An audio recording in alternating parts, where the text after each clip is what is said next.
आज 29 ऑगस्ट मी आणि माझा मित्र गोव्याला निघालो आहे. असे हे सकाळचं सुंदर वातावरण आहे. कर्नाटकाच्या बाँड्रीमध्ये आम्ही आहे. मी आज पणजी गोव्याला निघालेलो आहे. नाश्ता चाललेला आहे. घरून बाजरीच्या भाकरी आणि चटणी. मस्त वातावरण आहे सकाळचं. अजून गोव्याला जायला किती वेळ लागेल? 3-1 तास लागेल. गाडीतच मुक्काम करायचं ठरवलेलं आहे. बाकीचा फालतू खर्च नाही. आम्ही 15 भाकरी बाजरीच्या बनवून घेतलेल्या आहेत. फक्त कालवणाचं बाहेरून घ्यायचं म्हणतोय. बघूया आता. इच्छा झाली तर बाहेर हॉटेलमध्ये पण खायचं, पण मुक्काम गाडीतच. टेंट घेतलेला आहे. टेंटमध्ये बाहेर राहायचं. आता आम्ही निपाणीवरून आजरा मार्गे गोव्याला निघालेलो आहे. आता आजरा इथून 16 किलोमीटर आहे. आजऱ्यावरनं गोवा. हा आजरा गोवा रोड आहे. थोडा मध्ये कच्चा आहे, परंतु ठीक आहे, काय एवढा पण हे नाही आहे. ट्रॅव्हलिंग मस्त आमचं चाललेलं आहे, आरामशीर, कोणतीही दगदग नाही. आणि रस्ता आता खूप छान असल्यामुळं जो प्रवास आहे तो सुखकारक आहे.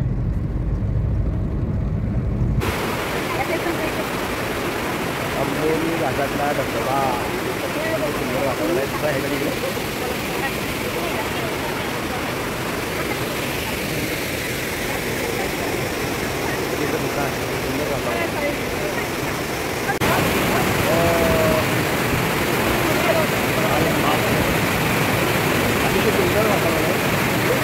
हा धबधबा वरपर्यंत.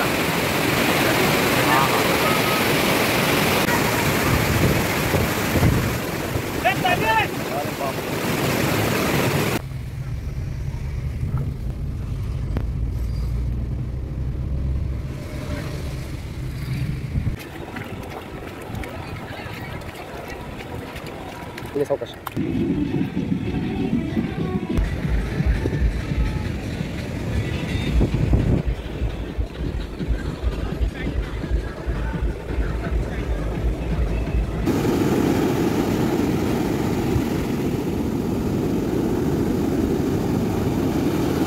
आली आली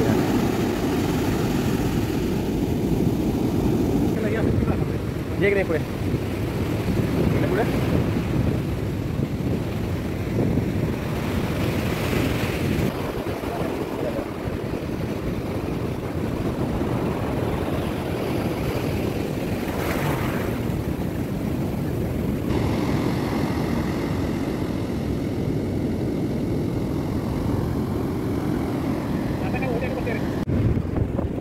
आता आम्ही गोव्याच्या बागा बीच मध्ये आहे. बागा बीच शेजारी आहे. आणि एक पार्टी बघा, स्विमिंग इज प्रोहिबिटेड, तैरना मना है. गोव्याच्या भाषेमध्ये काय लिहिलं बघा, हंगा पोहन पांचेर बंदी असा. आणि खाली वाटते कन्नडमध्ये आहे. त्यामुळे आज पहिल्यांदा मला हे वाचायला मिळालं की हंगा पोहन पांचेर बंदी असा म्हणजे पोहायला मनाई आहे, तैरना मना आहे.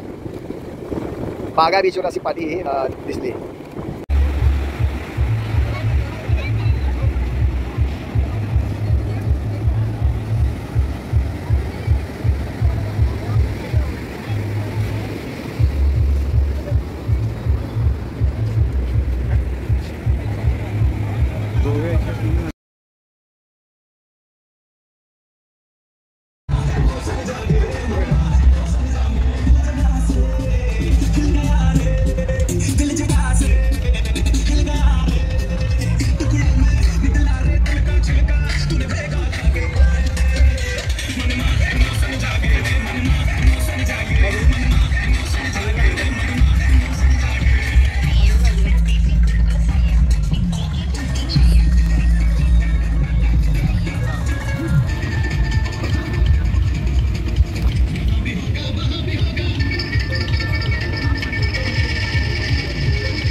कलंगूट बीच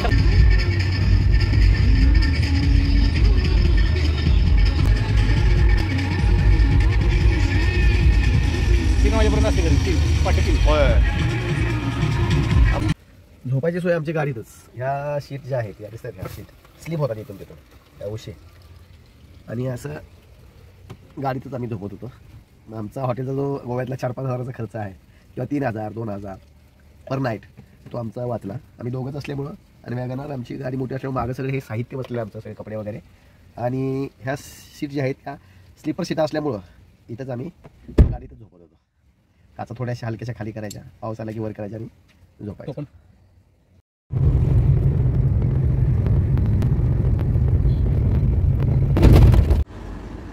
पणजी शहराच्या समोरूनच पलीकडच्या दिवार बेटावर जायला ह्या अशा फेरी ज्या आहेत त्या 10 मिनिटांना आहेत. त्या फेरीमध्ये तुमची गाडी टाकायची आणि पलीकडे घेऊन जायचं आणि पलीकडं फिरण्यासारखे काही स्पॉट आहेत. आता आम्ही तिकडे निघालेलो आहे. आता सकाळचे 7:45 वाजलेले आहेत. ही फेरी आता निघालेली आहे. पलीकडच्या बेटावर ह्या 2 गाड्या फक्त घेऊन निघालेल्या आहेत. पलीकडे जे आहे तिकडे जाणार आहे. आमची गाडी पण आम्ही या फेरीमध्ये टाकलेली आहे. पलीकडे दिसते का ते बेट, तिकडे घेऊन जाणार.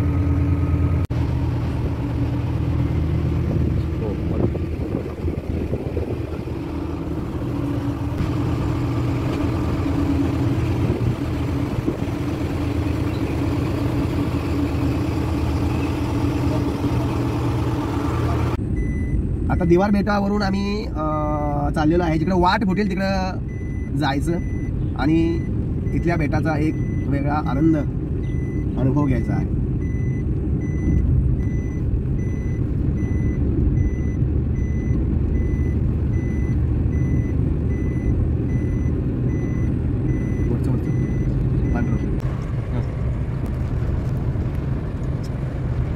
रस्ता पण टाकाटाक आहे.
काय बरं मॅप टाकलं गेली आहे ना. हा माहिती का थोड्या पाट्या लावलेल्या आहेत. लाल संदा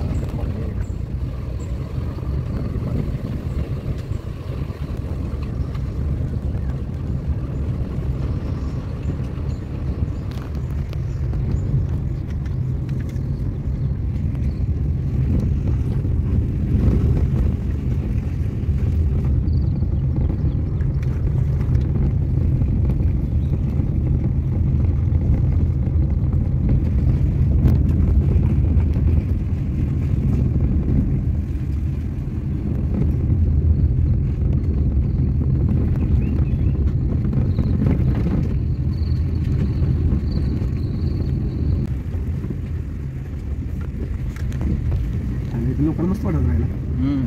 हे काय फोटो असलं तर फेरीतून 10 मिनिटात मला फेरीने घेऊन जाणार पलीकडे. बार केसरकर समेस्तांक 4थींची परवी आपली शुभेच्छा म्हणतो.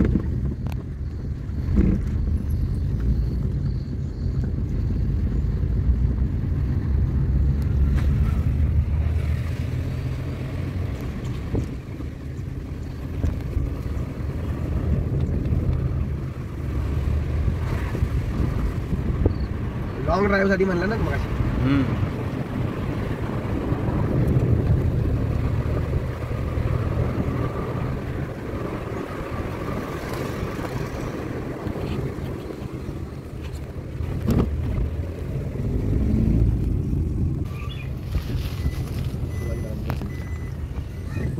जायचं कसं जायचं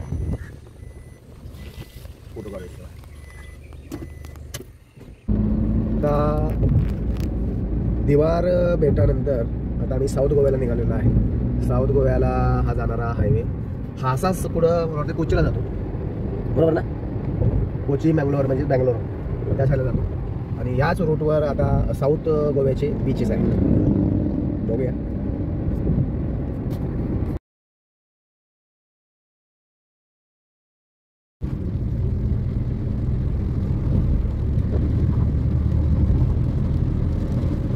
रोपवे येतं मुंबईमध्ये पण आहे. सिलिंग राहणार बघा सिलिंग.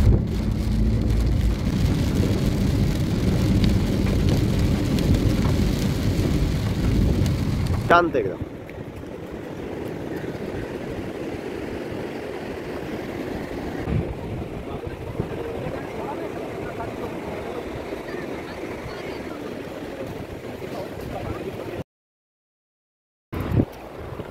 दुपारची मस्तपैकी जेवण करून आम्ही झोप काढली आणि आता सर्वसाधारण 6 वाजलेले आहेत. आणि गोव्याच्या साऊथ गोव्यातला हा एकदम शांत असा हा बीच आहे.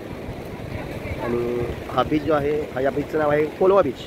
एकदम शांत, कुठलीही गडबड नाही, घाई नाही कुणाची. शांतपणे सगळे या समुद्राच्या सानिध्यात आनंद घेताना दिसत आहेत. एकदम सुंदर.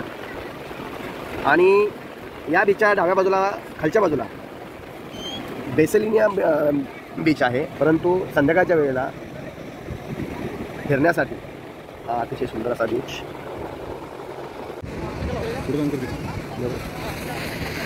झूम करता येतो.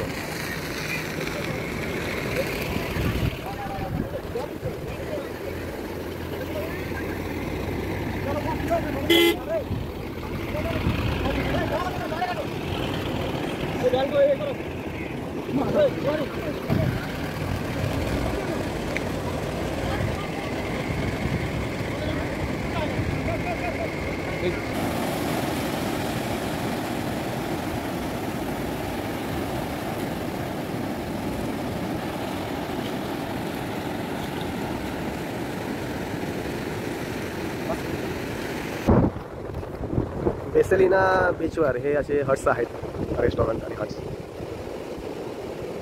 कोलवा बीचपासून जवळच, म्हणजे आम्ही पायी आलो चालत समुद्राच्या कडेनं. हा जो बीच आहे हाही शांत आहे, बेसलिना बीच. आणि इथंही लोक सायंकाळच्या वेळी फिरण्यासाठी येतात. हाही बीच एकदम शांत आहे, अतिशय सुंदर असा बीच.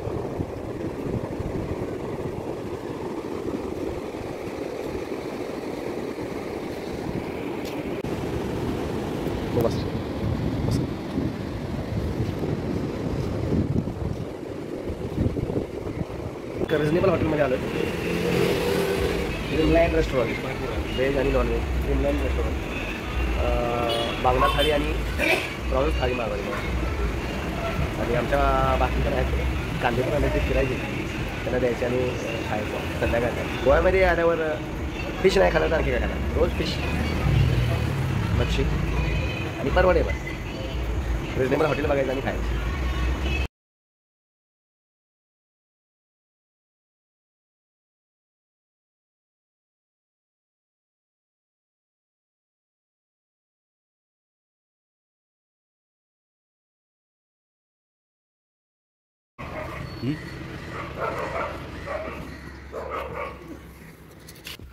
आज 31 तारीख रविवार. सकाळचे मला वाटतं जवळजवळ 7-7:30 झाले का, 7 वाजलेले आहेत. आणि आंघोळ वगैरे सगळं प्राथमिकविधी आम्ही उरकून आता वास्को द गामाला जाऊन तसंच पुढं सिंधुदुर्गला जायचं आहे आज, सिंधुदुर्ग किल्ल्यावर. तर आता 7 वाजता मी प्रवासाला सुरुवात करतो आहे. आता आम्ही वास्को द गामाच्या बायना बीचवर आहे. म्हणजे हा बीच सुंदर आहे, परंतु हा जरा खोलगट आहे इथं बीच, त्यामुळे इथं पाण्यामध्ये उतरायला मनाई आहे. अतिशय सुंदर असा बीच आहे वास्को द गामा इथला बायना बीच. अतिशय सुंदर आहे. हे डोंगरमधील त्या डोंगरावरील ती सुंदर बंगलोज बघण्यासारखे आहेत. लाटांना उधाण आलेला आहे, समुद्र जरा खवळलेलाच आहे, त्यामुळे इथं आतमध्ये जायला परमिशन नाही.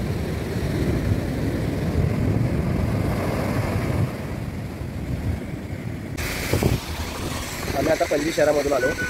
हे पणजी शहर मस्त आहे.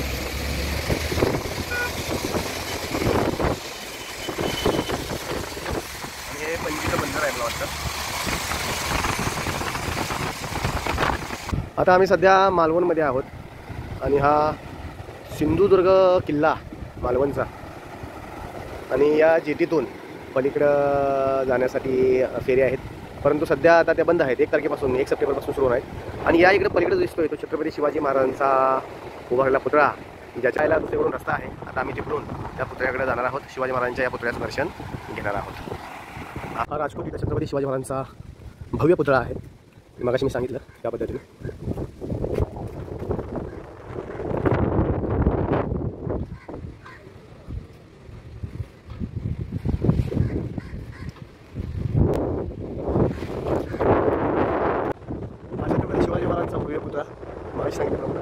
आणि त्याच्याबरोबर डाव्या बाजूलाच हा सिंधुदुर्ग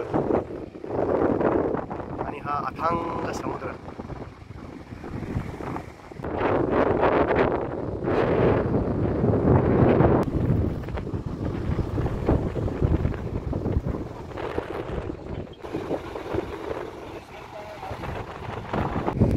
मालवण शहरालगत असणारा जो समुद्र किनारा आहे, या समुद्र किनाऱ्यालगतच एक छोटंसं गार्डन आहे, रॉक गार्डन. आणि या रॉक गार्डनला मला वाटतं त्याला एवढ्यासाठी नाव दिलं की कारण इथं सगळे रॉक आहे. रॉक म्हणजे दगड, आणि या दगडात त्यांनी वसवलेलं छोटंसं गार्डन आहे. त्या गार्डनमध्ये म्हटलं थोडासा आराम करावा आणि मग पुढं तारकर्ली जे बीच आहे तिकडं आम्ही संध्याकाळी प्रस्थान करणार आहोत. तिकडे मुक्काम करण्याचा विचार आहे. समुद्राची जी पातळी आहे, पाण्याची वाढ चाललेली आहे बघा. इथं मोठ्या प्रमाणात पाणी आता किनाऱ्यावर यायला लागलं आहे. समुद्र खवळलेला दिसतोय. हे जे लोकलचे म्हणजे तिथले स्थानिक रहिवासी आहेत ते मला वाटतं खेकडं पकडत आहेत त्या दगडातून. मालवणचा समुद्र उधाणलेला आहे. मोठ्या मोठ्या लाटा या समुद्र किनाऱ्यावर येऊन या दगडांच्यावर आपटत आहेत. या दगडावर बसून लाटांचा आनंद घेणं हा एक विलक्षण अनुभव, मनाला काय हरकत नाही. मोठ्या मोठ्या लाटा आहेत, एवढी मोठी लाट आहे. आता आम्ही सावंतवाडी मार्गे आंबोली घाटातून कोल्हापूर आणि कोल्हापूर मार्गे सातारा असा आमचा प्रवास होतो. आता आंबोली घाटाकडे सावंतवाडीवरून जाताना जे निसर्गरम्य वातावरण आहे आणि या दिवसामध्ये जे लॉंग ड्राईव्हची जी मजा आहे ती मजा फार वेगळीच आहे, शब्दात व्यक्त करू शकत नाही. सुंदर, मस्त. संध्याकाळचे सर्वसामान्य 6:45 वाजलेत आणि आंबोली घाटातून हे धुकं तयार झालेलं आहे. आणि या धुक्यातून हा गाडी चालवताना थोडासा त्रासदायक आहे, परंतु एक वेगळा आनंद, वेगळी मजा आहे. आणि बराच मोठा घाट, जो आंबोली घाट हा 15 किलोमीटर असला अंदाजे ना. 15 किलोमीटर, 15 ते 16 किलोमीटरचा घाट. आणि एका वेळी एकच वाहन आणि दोन वाहनं एकमेकाला क्रॉस करू शकतात असा हा घाट. जर मोठी एखादी गाडी मध्ये झाली तर मागच्या गाड्यांना जाण्यास प्रॉब्लेम तयार होतो असा हा घाट.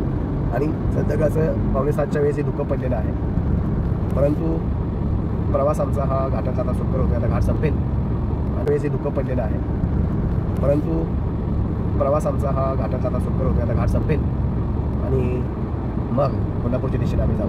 मध्यंतरी भोजन करण्याचा विचार आहे. मग पुढं जर संधी मिळाली तर तिथंच आराम करून दुसऱ्या दिवशी सकाळी घरी जायचा विचार आहे.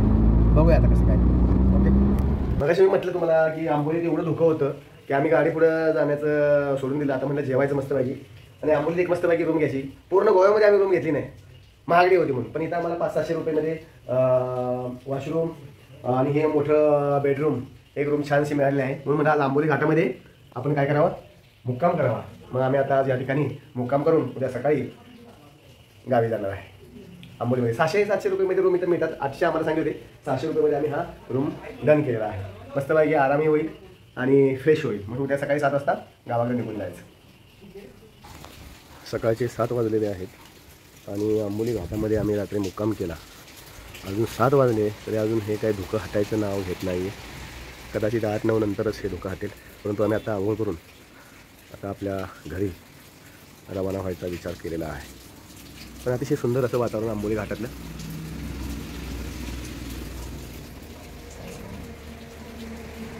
सुंदर.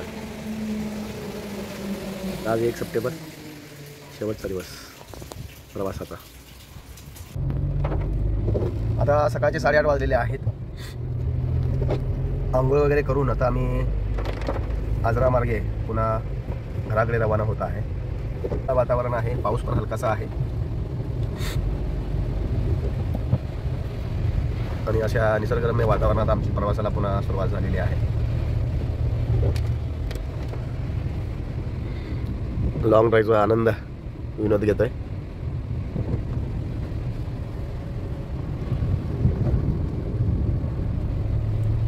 रस्ते सगळे चांगलेच आहेत, म्हणजे गोव्यापर्यंत जाईपर्यंत आणि येतानाही थोडाफार क्वचित जिथं पाऊस जास्त झाला आणि जिथं रस्ते थोडेसे खचलेले आहेत तिथं, नाहीतर गोव्यात तर सुपरच रस्ते सर्व बीचवर फिरण्यासाठी.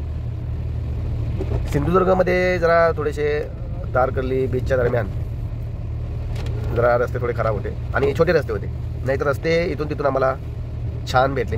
त्यामुळे प्रवास एकदम सुखकारक आनंददायी झाला. प्रवासाचा काहीही कसलाही कंटाळा आम्हाला आला नाही. त्यामुळं सकाळची हवा अतिशय छान सुटलेली आहे.